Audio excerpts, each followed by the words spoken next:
what it is, what it do. Boss here.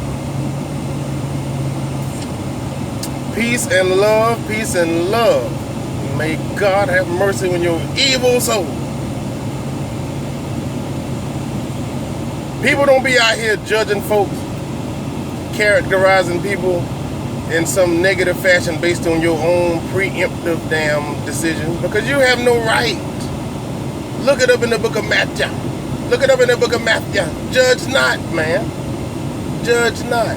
Your opinion is your opinion. We get that. You're entitled to that. But to judge somebody based on your own moral standards, you ain't got enough evidence to win the case in that one. Because we all fall short of the glory, and we all are evil in some facet. Very evil.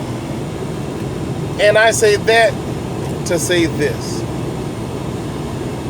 Anybody miss George Bush? Little George, the little retarded one. Anybody miss him?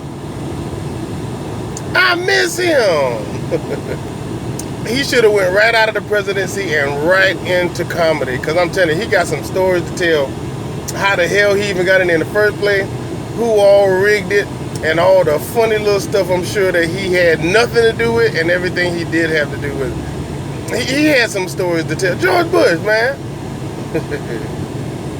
Remember this one? Live on camera, millions around the world, every broadcast, all eyes on him, and he went on a limb. He went out on a limb to try to recite an old passage, which sounds simple in your head, but when you start to use your mouth, it removes doubt of how much of an asshole and a dumb asshole you might be. There's an old saying that goes, first time, shame on you. Second time, you fool me once, you can't fool me again. He just had to go off script. He just had to say what it meant instead of how to say it, because he didn't damn know. 9 times out of 10, probably because he didn't pay enough attention in school, or whoever was telling him, he wasn't paying attention to them either. More like he didn't pay attention to the American people either. I'm George Bush, man.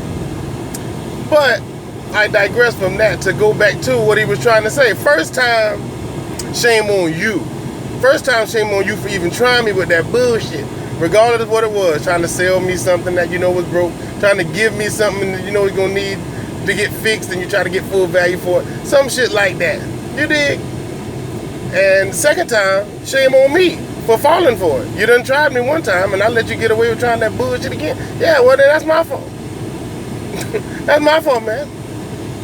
That's my fault, man. I should have kicked your water-loving ass when you came back around here again trying to run that old hat trick on me, you know? First time, shame on you for even trying it. Second time, shame on me for falling for it. That's how the saying goes, but good old George. First time, shame on you. And he just didn't know, boy, the glory days of George, but I ain't bullshit.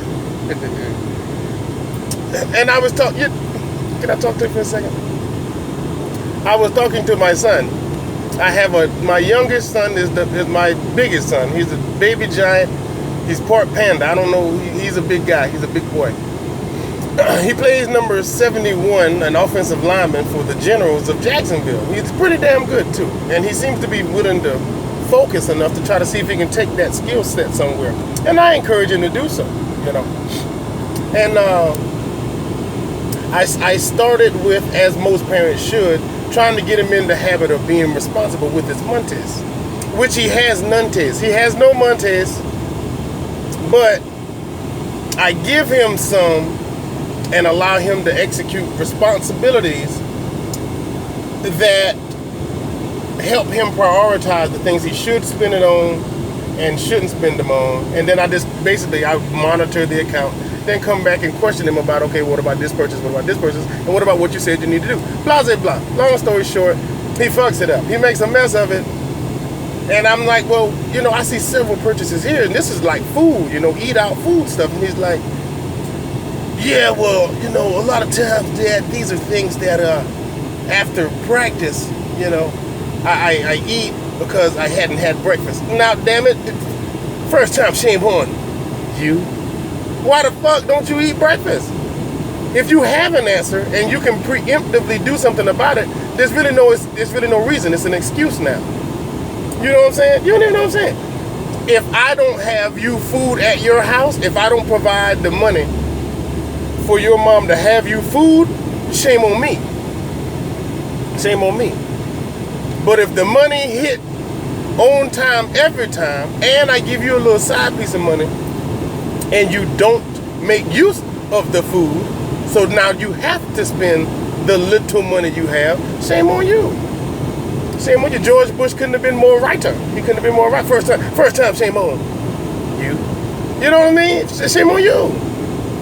The food is in there. You have to probably get up a little earlier, prepare it, fix it and eat it, or fix it and take it with you. Now you don't have to go to your pocket for the money. You dig? It's as simple as that. It's as simple as that. So, you know, him having that as a reason is like, okay, well, we still gotta drill a little deeper to get this hole dug, because you ain't getting it. You ain't getting it. You know, yeah, it's good that you had money if you were hungry, but proper prior planning would prevent you from having to spend your money on something you could have just prepared earlier and gotten done. He's a good shit. You know, I'm not gonna break his balls too much, you know, being that I'm talking, but it just happened to ring true about that old parable from George Bush. First time, shame on you. You fool me once, you can't fool me again. Hell no. Now I know you're being told prioritize, do your shit ahead of time, and you won't suffer in the long run later on by, you know, having to spend money that you don't have a lot of access to. You know what I'm saying? Oh, it's lovely. It's lovely. I'll tell you, you know, if and each and every one of us, we have that same parable to, you know, apply to our lives every day. You wake up with breath in your body. You wake up with, you know, a song in your heart. You wake up with motivation, or you wake up with at least the ability to achieve anything that you set out to do in life. There's no reason that you should be, you know, without these things. There's no reason that you should be in an income bracket that you don't feel you are worthy of, and you should do more, do better, have more of. You should get that, and you should strive for it, and you should settle for nothing less. You should settle for nothing less than exactly what you feel that you deserve. You're standing there, you're in good spirit, you're able-bodied, you got breath in your body, you know, all of your limbs work, you know what I mean? You're not up against anything nobody else is, then absolutely. Every day you should wake up with a challenge. The challenge is to be in a space to have the things you feel you deserve, to do the things that you want to do. As we all know, without the money, you're never going to have that time. Without being in a financial situation that you're comfortable with, you don't just have free time to just enjoy life. You find yourself working all the time. Well then, don't wake up talking about, I get up at 11 and start that application and look at that online course, learn that skill or trade. First time, shame on you. That's you. Bitch, that's you. I thought you said you didn't like staying on the couch. I thought you said you didn't like sleeping in your mama's house still. I thought you said you didn't like being in a one-bedroom when you needed to. I thought you said you wanted to do better. Well, then you woke up with the ability to do something to attain that goal. Well, then first time, shame on you. First time, shame on you. You know? And don't waste another day, you know, making an excuse as to why you didn't do it yesterday. Now all you have is the present. The past is gone. You know? Tomorrow, a mystery. Yesterday, history. Over with. Done, son. You don't waste it that day. Don't waste it there another second. You ever heard that before? Waste not, want not.